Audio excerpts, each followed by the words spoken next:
En avance et en avant-première, les fidèles de la série « Demain nous appartient » ont accès à un résumé inédit d'un épisode à venir. Aujourd'hui, nous vous proposons de découvrir le résumé du premier épisode de la semaine prochaine qui sera donc diffusé lundi 7 mai sur TF1 sous le numéro 210.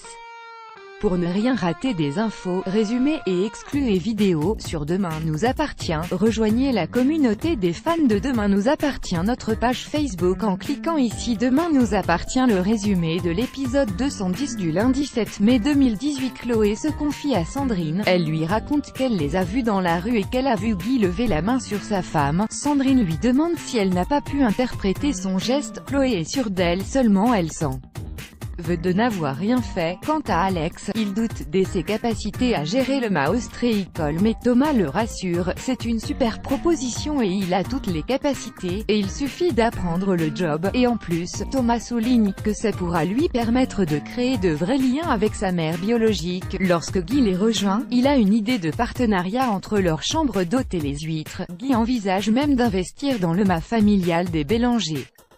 Alex se rend au mât de Jeanne et annonce à Robin que leur mère lui a proposé de travailler avec elle. Seulement Robin lui fait comprendre qu'il n'y connaît rien. Alex souligne que lui ne s'est jamais intéressé au mât, au spoon. Tristan remarque que Guy est là alors que Béatrice n'a pas terminé son service. La mère de Sarah le rejoint et lui dit qu'il faut qu'il parle car elle voit bien qu'il est en train de recommencer. Avec sa jalousie, sa colère, Jeanne confirme à Robin qu'Alex reprendra le mât lorsqu'elle partira en retraite. Robin préférerait que ce soit un investisseur qui reprenne l'affaire. Alex décide de venir travailler avec sa mère biologique, et annonce la bonne nouvelle à Chloé. Par contre, elle réagit mal lorsqu'Alex lui apprend que Guy veut investir dans le mât familial. Inquiète pour Béatrice, elle se rend à l'hôpital et parle à Leïla. Seulement, l'infirmière est tenue au secret médical et ne peut lui confirmer que Madame Reynaud est une femme battue. Lorsque Béatrice débarque pour sa consultation, elle s'enfuit en voyant Chloé, mais la femme d'Alex la poursuit jusque dehors où attend Guy.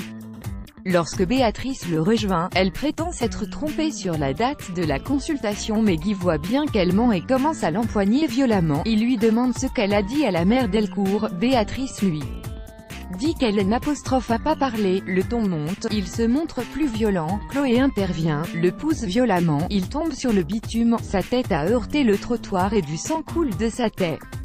Thomas propose à Flore d'emménager dans une nouvelle maison. Tristan lui a parlé d'une superbe demeure à l'étang de Thau. Seulement Flore voulait attendre un peu encore avant de s'installer avec lui. Elle accepte néanmoins d'aller la visiter. Flore va chercher Bar et lui parle d'aller emménager à l'étang de Thau. Seulement il ne veut pas vivre avec eux. Il aimerait occuper la maison des gardiens du mât. Elle se confie à Anna. Flore a peur de s'affronter à lui et puis, Bar est bientôt majeur. Anna le met en garde, il faut qu'elle lui mette des limites. Flore et Thomas adorent la maison mais Bar tient à son idée d'aller vivre dans la maison des gardiens. Flore lui dit qu'il n'a pas le choix que d'aller vivre avec eux, alors Bar décide de choisir sa chambre. Thomas aurait aimé avoir voix au chapitre.